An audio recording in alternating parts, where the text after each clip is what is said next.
Na parang nagkaroon lang po sa akin ng magandang pananaw patungkol dito sa look at the forest, not the one tree. Parang mali yata eh. Pero kung ako naman tumingin ito ay baligtad po. No, tumitingin lang siya po sa isang puno, hindi po siya tumitingin po sa kabundukan. Kasi ang puno po ay namamatayan, pero ang kabundukan, kahit wala pong puno, ay pwede po tayong magtanim para dumami po ang puno. Alam nyo kasi, when it comes of the position of the government, huwag mong isipin ay eternal po yan. That is only temporary na nandyan ka, no? Na para maintindihan natin kung bakit ibinuto ka ng tao o inilagay ka dyan, or tulad po ni Remulla ay siya po na-point lamang ng isang presidenting hinalal ng tao. Hello everyone, again good to see you here in my channel in YouTube and of course in Facebook. And huwag po natin kalimutan, kaya yung YouTube ko ay Share Your Story Ronnie Herbel, yan ang po ang inyong search. At ganoon din po sa aking Facebook ay hindi nyo mapakita pong pangalan ko dyan, kundi yan po ay TCOGC live streaming broadcast. At one of the reason why na tayo mayroong programang ganito, tulad ng ministry na tinatawag as being a pastor, but today we gonna talk about this, what happening to our sa ating pong mahal na bayan, Pilipinas. But anyway, ito po yung balita ay talagang masyado na siyang bagay sa buong mundo na talaga itong balita. At siyempre is mayroon mga concern na rin po ang ating ibang mga bansa patungkol po sa pangyayari sa ating mahal na former President Duterte. At kasi po ay siya po well known, especially po dito sa atin sa Asia. At pag nagsalita niyo pa yan ay talagang mayroon pong parang may kakaiba po ang kanyang sinasabi. Yung kung ako'y magtitingin ito ay parang he had a full of wisdom and a full of knowledge when it comes of lifestyle and of course especially po sa law. Kasi dito po tayo mag-usap patungkol po sa layi. I'm not hindi pa ako abogado, pero sa ngayon ay masarap na mag-aral po ng abogasya patungkol po sa layi. Kung may pagkakataon ay maganda po talaga mag-aral. At ba't ngayon ko lang ito naisip. Anyway, here we go. And magandang pag-uusapan ngayon ito. Dahil na ano ako na doon ako na talagang sinabi po ni Secretary Remulla, which is nakita natin po sa itaas, di ba? Yung sa itaas na yan. Ayan. Look at the forest, not the one tree. Parang medyo na ano lang ko doon sa na parang nagkaroon lang po sa akin ng magandang pananaw patungkol dito sa look at the forest, not the one tree. Parang mali yata eh. Hindi ako kumukontra sa kanya, pero it is really naintindihan natin. Ako naintindihan ko po ito when it comes of look at the forest, not the one tree. Ibig sabihin parang tinatamaan niya po yung kabilang side at sila po yung tama. Pero kung ako naman tumingin ito ay baligtad po. No, tumitingin lang siya po sa isang puno, hindi po siya tumitingin po sa kabundukan. Kasi ang puno po ay namamatayan, pero ang kabundukan, kahit wala pong puno, ay pwede po tayong magtanim para dumami po ang puno. So baligtad po ang kanyang sinabi.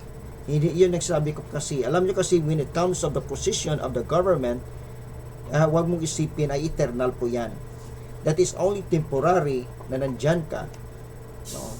Na para maintindihan natin kung bakit ibinuto ka ng tao o inilagay ka dyan, or tulad po ni Remulla ay siya po na-point lamang ng isang presidenting hinalal ng tao, binuto po ng tao para kanilang gampanan po ang kanilang katungkulan pagdating po sa ating government.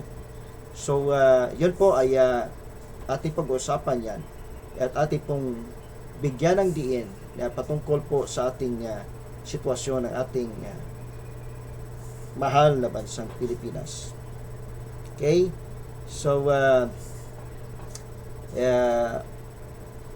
dapat lang po nating maunawaan na napaka-importante po ang law.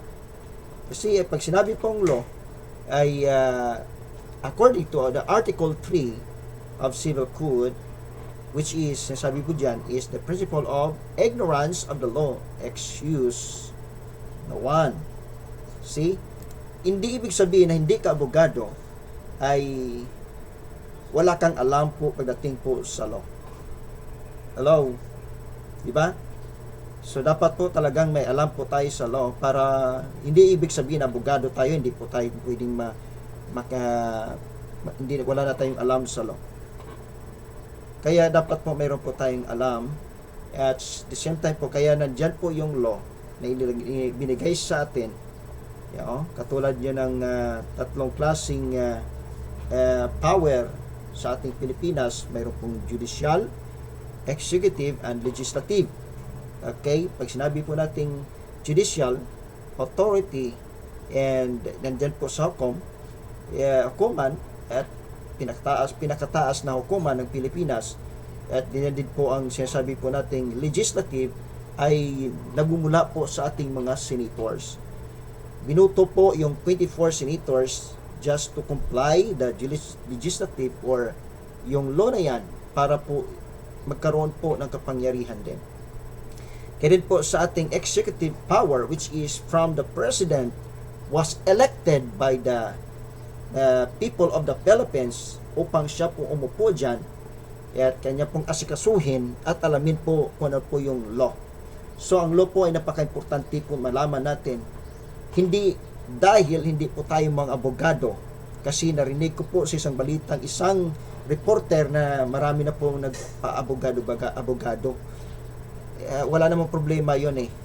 So kailangan po nating malaman. Katulad po ako, pastor, hindi po pwede yung pastor lamang ang makakaalam po sa Bible. Sa amin, sa aking ministry, talagang ini-insist ko sa church na dapat po sila magkaroon ng kalaman po pagdating po sa Bible. Hindi po pwede yung nakikinig ka lang, kundi dapat yung salita ng Diyos ay isasambuhay po. Hindi lang po yung pastor na nakakaalam, kundi po yung church na yon ay kailangan po nila maintindihan yung salita ng Panginoon. Hindi po pwedeng hindi po sila magbasa. Lahat po tayo magbasa ng Bible. Ganun din po dito sa law. Kaya po dapat nating maunawaan ang importante nito na ating pong pag-usapan. Kaya in the next nating video ay ating pong pag-uusapan yung patungkol po sa sabi ni Secretary Remulla that look at the forest, not the one tree. This is the part 1 para hindi po mahaba ang aking video. So see you on sa part 2 na ating pag-uusapan patungkol po dito sa issue ng ating mahal na former President Duterte. Hindi po ako against. I always remind you, I'm not against po sa posisyon ng ating presidente ngayon na si Bongbong Marcos. Kaya lang, we are talking about the law. Okay? Para po maging maayos ang ating masolusyonan din po. Hindi ibig sabihin ako po magsosolusyon. We're gonna be talk. We have a freedom of speech to talk about this. As being a pastor also, I know and I understand about the freedom of speech and the freedom of religion. Hindi po pwede pong wala po tayong alam sa tinatawag pong layi. Kaya lagi po nating tatandaan yung Articles 3 of the Civil Code dito sa ating Pilipinas, which is the principle of ignorance of the law excuses no one. Alright, so dito muna lang muna tayo ang ating pag-uusap sa part 2 na ating pag-uusapan na yan.